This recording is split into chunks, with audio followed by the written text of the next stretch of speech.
દર વર્ષની જેમ આ વર્ષે પણ મહેસાણા વન વિભાગ અને ગ્રીન ગ્લોબલ બ્રિગેડ સંસ્થા દ્વારા વિનામૂલ્યે રમણભાઈ ટ્રસ્ટી જ્યોતિ હોસ્પિટલના વરદ હસ્તે રોપાઓનું વિતરણ કરવામાં આવ્યું હતું, જેમાં જાંબુ, બદામ, કાસિદ, પેન્ટો ફાર્મ, અરડુસી, ટગર, તુલસી, સેતોર જેવા 1000 રોપાઓનું વિતરણ કરાયું હતું.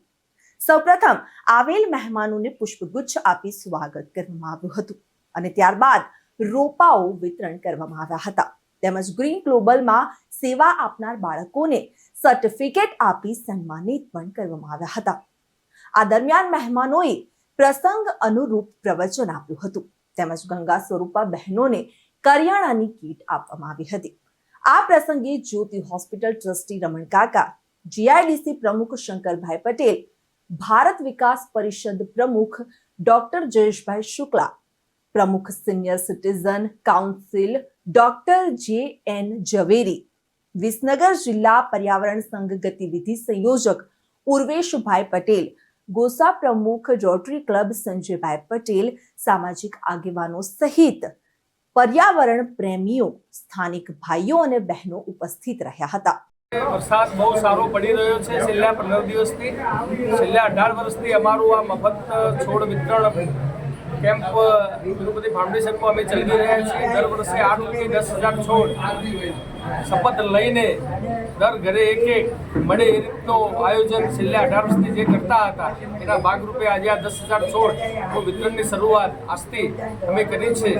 18 જાતના ફ્રૂટોના વૃક્ષો અમે આ મિશનમાં રાખ્યા છે. તો દરેકને શપથ લઈ અને એક છોડ વાવે અને ઉછેરે એના ભાગરૂપેનું આ ફંક્શન હતું. કેટલા ટાઈમ ચાલવાનું છે વિતરણ? આ ફંક્શન 3 મહિના, જ્યાં સુધી વરસાદ ચાલુ રહેશે ત્યાં સુધી આ ફંક્શન અમારું ચાલુ રહેતું જ હોય છે. અને ગ્રીન ગ્લોબલ બ્રિગેડના મહેસાણા, પાલનપુર, પાટણ, ગાંધીનગર એવા ઘણા બધા સેન્ટરોથી અમે આ વિતરણ દર વર્ષે અમારા ગ્રીન કમાન્ડો પાસેથી કરાવતા હોઈએ છીએ. અને આ રીતે સમાજમાં પર્યાવરણની જાગૃતિ થાય અને ઝાડ ખાલી વાવવાથી નથી થતું પણ ઝાડને ઉછેર કરવો પડે છે એ સમાજને મળે એ આ મિશનનો મેઇન આશય રહેલો છે. ખાસ કરીને ઓક્સિજન પાર્ક વિશે શું કહેશો?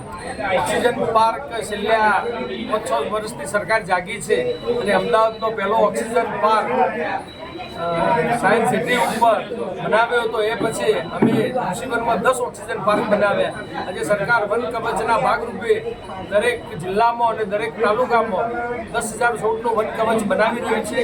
ગયા વર્ષે 18 જિલ્લાઓમાં બનાવ્યું હતું. હલાખત પણ દરેક જિલ્લામાં આ વન કવચ 10,000 જાતના સરકાર બનાવી રહી છે. સરકાર પણ બહુ સારી રીતે આમાં આગળ વધી રહી છે. ખેડૂતોના છેડા ઉપરનું મિશન એક પશુપાલન સાથે વૃક્ષ પાલનનો નારો મોદી સાહેબે જે 2008માં અમને આપ્યો હતો એના ભાગરૂપે મહેસાણા જિલ્લામાં છેલ્લા 18 વર્ષથી અમારી આ પ્રવૃત્તિ ઉત્તર ગુજરાતમાં પણ અમે આ ખેડૂતોને ઝાડ પહોંચાડી રહ્યા છીએ. મહેસાણા જિલ્લાનો આજે ગુજરાતમાં ઝાડ વાવવામાં પહેલો નંબર છે.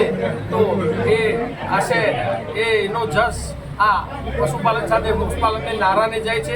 ખેડૂતની આવકમાં વધારો થાય છે અને આવનાર પેઢીને પૈસા સાથે પર્યાવરણ પણ ચોખ્ખું આપતા જઈએ એનો આ મિશનનો હેતુ રહેલો છે. Thank you. આભાર. રિપોર્ટર વસીમ મંસૂરી સાથે ચક્રવાત ન્યૂઝ, વડનગર.